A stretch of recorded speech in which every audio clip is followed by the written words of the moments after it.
ভাইয়ের আমার, বাবারা আমার, যখন ফুজাইলা রাদিয়াল্লাহু তাআলা কে বলল আপনার তওবার ঘটনা বলেন, বলে আবু জাহেল বলল 100 সুরকুট লাল উট তাকে গিফট করা হবে, হাদিয়া করা হবে যে আমার নবীকে হত্যা করবে। নাউজুবিল্লাহ, নাউজুবিল্লাহ। সে বলল যে আমি করব বলে তলোয়ার নিয়ে ওই দিন বের হয়েছে। প্রতিমধ্যে এক প্রস্টিটিউট নারী, খারাপ নারী ডাকছে, কি ফুজাইলা আসবা না রাতে? বলে তুমি রেডি থাকো, আমি একটা কাজ সেরে আসতেছি রাতে।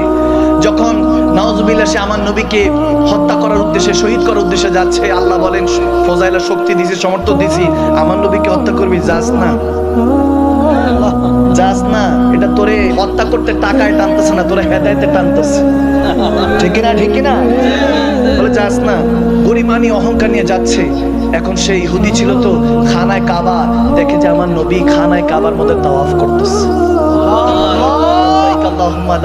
আমার নবী আল্লাহর প্রেমে যখন ধ্যানে, এখন ফজাইলা চিন্তা করতেছে আমি একটু ছদ্মবেশ ধরি।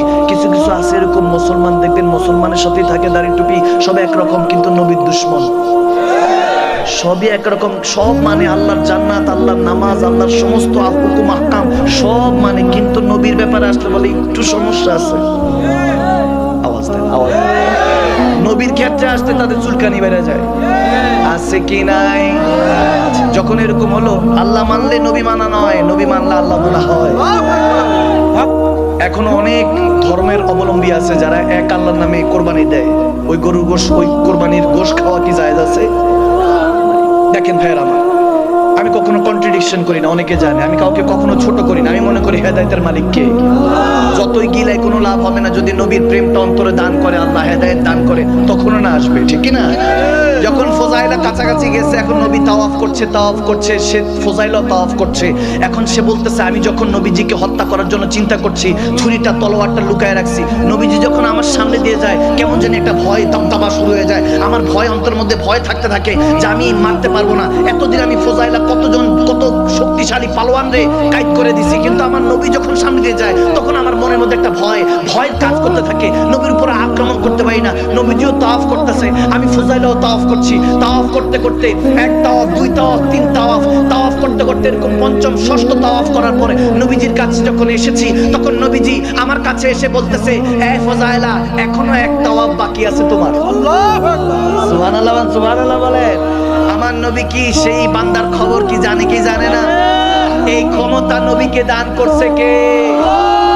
আল্লাহ করলে মোল্লারটা শুনুন, আল্লাহ আপনাদের আওয়াজে মজুর মোল্লারটাই শুনবো, কাটটা শুনবো, আল্লাহটা শুনবো। যখন এরকম করলো ফজাইলা, তখন বলতেছে আমি তো তখন ভীতু সংকট করলাম যে আমি 6 তাওয়াফ করছি, উনি কেমনে জানে? নবীজি তখন বুকের মধ্যে হাত দিয়ে বললো, যা, আমি আমার জন্য যেটা করতে আসছিস সেটা বাদ দে।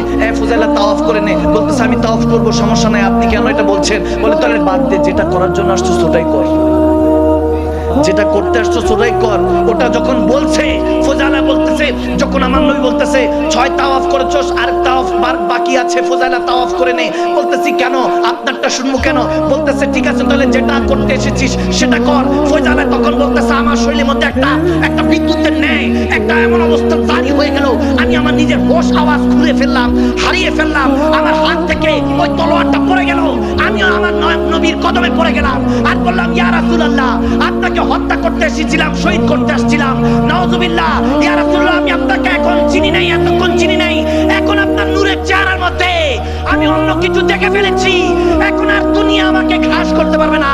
ইয়া রাসূলুল্লাহ, আমাকে কলমা পড়ান। তখন সেই ফজাইলা সেখানের মধ্যে কলমা পড়ে আমার নবীর কাছে বায়াত হয়ে মুসলমান হয়ে গেল।